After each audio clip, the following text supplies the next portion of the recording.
নমস্কার বন্ধুরা, আজ আমি আপনাদের পাবদা মাছের সর্ষে ঝালের সবথেকে সহজ সেরা স্বাদের রেসিপি করে দেখাবো।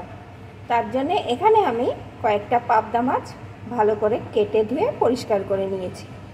আমার এই মাছগুলো কিন্তু একটু ছোট সাইজের আছে, আপনারা চাইলে বড় সাইজেরও নিতে পারেন, তবে আমার কাছে এই রকম একটু ছোট সাইজের পাবদা মাছের সর্ষে ঝালটাই বেশি পছন্দের। এখন আসুন বন্ধুরা, একটা লাইক দিয়ে দেখতে থাকুন আমি কিভাবে রেসিপিটি করি। প্রথমে আমি মাছগুলোর ভিতরে দিয়ে দেব একটু হলুদ গুঁড়ো,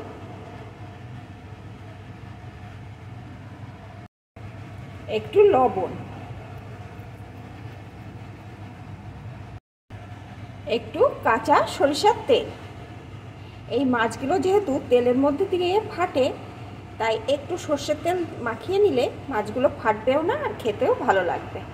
এখন সমস্ত কিছু মাছগুলোর সাথে মাখিয়ে নেব। অফ ক্যামেরায় আমি হাতের সাহায্যে মাছগুলো সুন্দর করে মাখিয়ে নিয়েছি। আর এখানে মশলাটাও আমি রেডি করে নিয়েছি। এই মশলার ভিতরে আছে 2 টেবিল চামচ সর্ষে। এখানে আমি সাদা সর্ষে নিয়েছি, আপনারা চাইলে কালো সর্ষেও নিতে পারেন। আর 2টো শুকনো লঙ্কা আর 3টে কাঁচা লঙ্কা। ঝালের পরিমাণটা আপনারা আপনাদের পছন্দ অনুযায়ী দিয়ে নেবেন। সমস্ত কিছু এখানে আমি একটু জল দিয়ে পেস্ট করে নিয়েছি। রান্নার জন্যে কড়াই আমি পরিমাণ মতো সর্ষের তেল বসিয়ে দিয়েছি। তেলটা গরম হয়ে গেছে। এখন আমি দিয়ে দেবো একটা শুকনো লঙ্কা, একটু কালো জিরে। এগুলোকে একটু ভেজে নেব।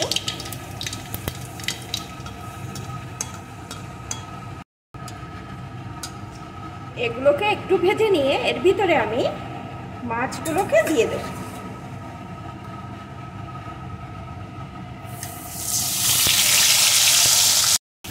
মাছগুলো দিয়ে কিন্তু আমি খুব বেশি ভাজবো না, শুধুমাত্র এরকমভাবে একটু নাড়িয়েই দেব। সব মাছগুলো এপিট ওপিট যেন একটু মিশে যায়। এই মাছ কিন্তু খুব নরম হয়, তাই আগে থাকতে একটু নাড়িয়ে দিতে হবে, পরে নাড়াতে গেলে কিন্তু ভেঙে যেতে পারে। সব মাছগুলোই আমি উল্টে পাল্টে একটু তেলের সাথে মাখিয়ে নিলাম। এখন এর ভিতরে আমি যে সর্ষে লঙ্কার পেস্টটি করে রেখেছিলাম তার ভিতরে একটু জল দিয়ে গুলে এর ভিতরে দিয়ে দেব।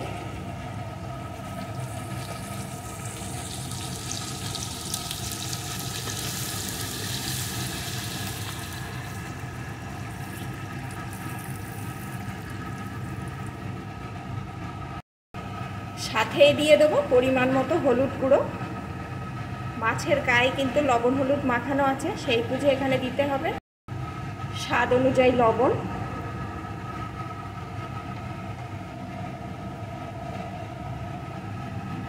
টমেটো কুচি,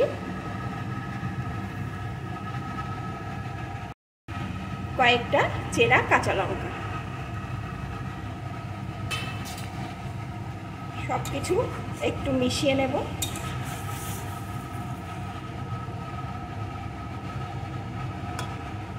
এখন কিছুক্ষণ ফুটিয়ে নেব। কিছুক্ষণ আমি রান্না করে নিলাম। এই মাছ কিন্তু রান্না হতে একদম সময় কম লাগে। আর সর্ষে বাটা দিলে যে কোনো মাছ রান্না করতে গেলে কিন্তু বেশি ফোটাতে নেই, তাহলে তেতো হয়ে যায়। এখন আমি এর উপর দিয়ে দেব একটু কাঁচা সরিষার তেল।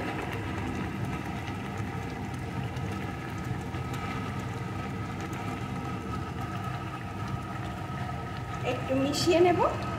আর বন্ধুরা, আমি তো শুধু সর্ষে বাটা দিয়েই এই সর্ষের ঝাল করছি, আপনারা চাইলে সর্ষের সাথে একটু পোস্তও মিশিয়ে দিতে পারেন। তবে সর্ষে ঝালে কিন্তু এই পাবদা মাছে শুধু সর্ষে বাটা আর লঙ্কা বাটায় ঝোলটা বেশি টেস্ট হয়। মিশিয়ে নিলাম। এখন কিন্তু একদম পাবদা মাছের সর্ষে ঝাল আমার পুরোপুরিভাবে রেডি।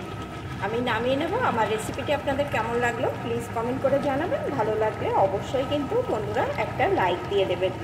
আর আপনারা কিভাবে এই পাবদা মাছের সর্ষে ঝাল খান আমাকে কমেন্ট করে জানাবেন।